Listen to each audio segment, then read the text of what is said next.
वर्ष 1979 है। आंखों पर पट्टी बांधे डिप्लोमैट्स, जलते हुए एम्बसीज, एक कड़वी अटूट नफरत का जन्म। दशकों से दुनिया को एक बहुत ही स्पेसिफिक कहानी सुनाई जाती रही है। हमें बताया जाता है कि यूएसए और ईरान के बीच शत्रुता इस्लामी क्रांति के साथ शुरू हुई थी। हमें बताया जाता है कि ये सिविलाइजेशंस का टकराव है, धर्मों का टकराव है, एक अचानक एवं अकारण एंटी वेस्टर्न विद्रोह। लेकिन इतिहास तो विजेताओं द्वारा लिखा जाता है और इतिहास का ये वर्जन बेसिकली अधूरा है। आज की ग्लोबल स्टेबिलिटी को खतरे में डालने वाले इस झगड़े को समझने के लिए हमें 1979 की अनैर्किक सड़कों से परे देखना होगा। हमें 26 साल पीछे जाना होगा। हमें उस दौर में वापस जाना होगा जब ईरान मिडिल ईस्ट में डेमोक्रेसी का एक चमकता हुआ उदाहरण था। अमेरिका और ईरान के बीच टेंशन की असली वजह रिलीजियस एक्सट्रीमिज्म की कहानी नहीं है। ये कॉर्पोरेट ग्रीड की कहानी है। ये एक चुराई गई डेमोक्रेसी की कहानी है। ये काले सोने, इंपीरियल अहंकार और एक सीक्रेट ऑपरेशन की कहानी है जिसने एक देश के भाग्य को चकनाचूर कर दिया। आइए इस चोरी को समझने के लिए 1900 के दशक की शुरुआत में चलते हैं। इस कहानी की असली शुरुआत 1901 के डार्सी कंसेशन से होती है। एक ब्रिटिश सट्टेबाज ने एक कमजोर ईरानी राजा को देश के ऑयल राइट्स को एक मामूली रकम के बदले में सौंपने के लिए राजी कर लिया। अगले 50 वर्षों तक अंग्रेजों ने ईरानी तेल पर एक मोनोपोली बनाए रखा। उन्होंने पर्शियन गल्फ के किनारे विशाल आबादान रिफाइनरी का निर्माण किया। उस समय ये दुनिया की सबसे बड़ी तेल रिफाइनरी थी। लेकिन आबादान की दीवारों के अंदर कॉर्पोरेट रेसिज्म की एक क्रूर सिस्टम का बोलबाला था। ब्रिटिश मैनेजर्स आलीशान हवेलियों में रहते थे और वहीं ईरानी मजदूर, जो कि सच में अपनी ही धरती से धन निकाल रहे थे, कागजाबाद या पेपर सिटी नाम की एक झुग्गी बस्ती में रहते थे। वे पुरानी तेल के ड्रमों से बनाई गई टिन की झोपड़ियों में रहते थे और पूरे दिन जलती धूप में काम करते थे, और इन सब के बदले में उन्हें कौड़ियों के भाव मजदूरी मिलती थी। उनके पास पीने का पानी नहीं था, बिजली नहीं थी और यहाँ तक कि उनके पास बेसिक ह्यूमन राइट्स भी नहीं थे।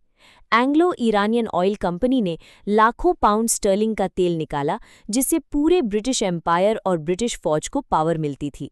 ईरान को मुनाफे का एक छोटा सा हिस्सा ही मिलता था। शोषण केवल आर्थिक नहीं था, ये बेहद अपमानजनक भी था। फिर मंच पर आते हैं मोहम्मद मोसाडेक।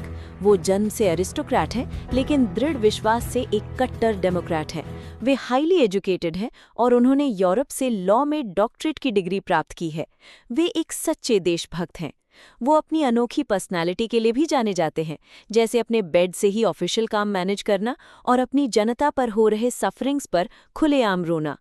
लेकिन उनके इस पर्सनालिटी के पीछे एक स्ट्रॉन्ग विल पावर छिपी है। वो किसी फॉरेन एम्पायर के फायदे के लिए अपने देश के खून बहते हुए देखने से इनकार करते हैं। 1951 में जनता के भारी सपोर्ट की वजह से ईरानी संसद ने मोसाडेक को प्रधानमंत्री चुना। वो अपनी जनता से एक वादा करते हैं, वो उनका तेल वापस दिलाएंगे, वो उनकी डिग्निटी को उन्हें वापस दिलाएंगे। वो एक लेजिस्लेशन साइन करते हैं।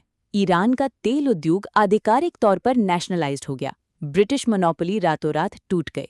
ईरानी जनता खुशी से झूम उठी और उसकी आंखों में आंसू भर आए। आधुनिक इतिहास में पहली बार एक मिडिल ईस्टर्न देश ने वेस्टर्न कॉलोनियल पावर के सामने खड़े होकर सफलतापूर्वक अपनी संपत्ति को रिक्लेम किया। लंदन में इस मामले को लेकर जबरदस्त आक्रोश है। ब्रिटिश सरकार इसे नेशनल इंडिपेंडेंस का कार्य नहीं, बल्कि एक घोर चोरी मानती है। उनकी इतनी बड़ी जियोपॉलिटिकल संपत्ति छीन ली गई है। वे करारा प्रतिशोध चाहते हैं। वे ईरानी तेल पर ग्लोबल प्रतिबंध लगाते हैं। रॉयल नेवी के वॉरशिप्स ने पर्शियन गल्फ को घेर लिया है। वे ईरान से तेल ले जा रहे किसी भी इंटरनेशनल टैंकर को पूरी तरह से नष्ट करने की धमकी दे रहे हैं। उन्होंने विदेशी बैंकों में ईरानी एसेट्स को फ्रीज कर दिया। ईरान की नाजुक इकोनॉमी में अचानक और भी ज्यादा गिरावट आने लगी। लेकिन मोसाडेक हार मानने को तैयार नहीं है। उन्हें इंटरनेशनल लॉ की अनडिनायबल पावर पर पूरा भरोसा है। वो न्यूयॉर्क में स्थित यूनाइटेड नेशंस तक की यात्रा करते हैं। वो हेग में इंटरनेशनल कोर्ट ऑफ जस्टिस के सामने पेश होते हैं। वो कानूनी दावपेच में ईरान का पक्ष बखूबी रखते हैं। वो ब्रिटिश कॉन्ट्रैक्ट्स के अप्रेसिव नेचर को उजागर करते हैं और पूरी दुनिया को आश्चर्यचकित करते हुए जीत जाते हैं। इंटरनेशनल कोर्ट ने फैसला सुनाया है कि ईरान को अपने नेचुरल रिसोर्सेज का नेशनलाइजेशन करने का पूरा अधिकार है। ब्रिटेन लीगली अपमानित और पूरी तरह से हार चुका है। लेकिन एक डूबता हुआ एम्पायर हार को शालीनता से नहीं मानते। अगर लॉ ईरान को नहीं तोड़ पाएगा तो कोवर्ट सबवर्जन उसे कमजोर कर देगी। ब्रिटेन एक हिंसक तख्ता पलट की साजिश रचने लगता है। वे डेमोक्रेटिकली चुने गए प्रधानमंत्री को उनके पद से हटाना चाहते हैं, लेकिन ईरान में उनके अपने इंटेलिजेंस नेटवर्क का पर्दाफाश हो चुका है और उन्हें डिसमेंटल कर दिया गया है। इसलिए अब उन्हें बहुत मेहनत करनी पड़ेगी। उन्हें एक महाशक्ति की आवश्यकता थी। उन्होंने यूएसए की ओर रुख किया। शुरुआत में यूएस प्रेसिडेंट हैरी ट्रूमन ने सहायता करने से साफ मना कर दिया। ट्रूमन पुराने यूरोपियन कॉलोनियल मॉडल से घृणा करते थे। वो वास्तव में मोसेडेक के नेशनलिस्ट संघर्ष के प्रति सहानुभूति रखते हैं। वो अंग्रेज़ों से कहते हैं कि वे बैठें और फेयरली निगोशिएट करें। लेकिन ब्रिटिश लोग बहुत पेशेंट हैं। वे अमेरिकन लीडरशिप में बदलाव का इंतजार करते हैं। फिर प्रेसिडेंट ड्वाइट आइजनहावर का आगमन होता है। जियोपॉलिटिकल लैंडस्केप तेजी से बदल रहा है। कोल्ड वॉर का अंत निकट है और डर अपने चरम पर है। British prime minister Winston Churchill को अमेरिकन एडमिनिस्ट्रेशन को अपने नियंत्रण में लेने का एग्जैक्ट तरीका पता थी। चर्चिल ने ऑयल रेवेन्यू में हुए नुकसान के बारे में बात करना बंद कर दिया। उन्होंने पूरी कहानी ही बदल दी। वो सोवियत यूनियन के बारे में बात करने लगता है। चर्चिल मोसादेक को एक देशभक्त के रूप में नहीं, बल्कि एक खतरनाक अनस्टेबल रेडिकल के रूप में प्रेजेंट करता है। वो एक ऐसे शब्द का इस्तेमाल करता है जिससे वॉशिंगटन तुरंत डर जाता है, कम्युनिज्म, जबकि ये एक बात साफ तौर पर झूठ है। मोहम्मद मोसादेक एक अमीर जमींदार और एक एंटी कम्युनिस्ट है। मोसादेक सोवियत के प्रभाव से उतनी ही नफरत करता है जितनी ब्रिटिश हस्तक्षेप से। उसने ईरानी कम्युनिस्ट पार्टी तुदे के खिलाफ एक एक्टिव लड़ाई लड़ी है। लेकिन यहाँ सच मायने नहीं रखता। जियोपॉलिटिकल डर का बीज बो दिया गया है। सीआईए को डेमोक्रेसी को खत्म करने की राइटफुल परमिशन मिल गई है और इस जॉइंट ऑपरेशन का कोड नेम है ऑपरेशन एजैक्स। ये मॉडर्न मिडिल ईस्टर्न इतिहास का वो डार्केस्ट इवेंट है जिसने दुनिया को हमेशा के लिए बदल दिया। ये अगस्त 1953 की बात है।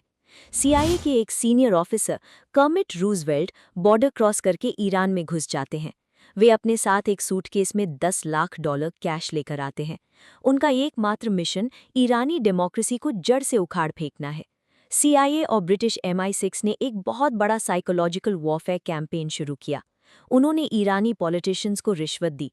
उन्होंने अखबार संपादकों को रिश्वत देकर मोसादेक के बारे में मनगढ़ंत झूठ छपवाए।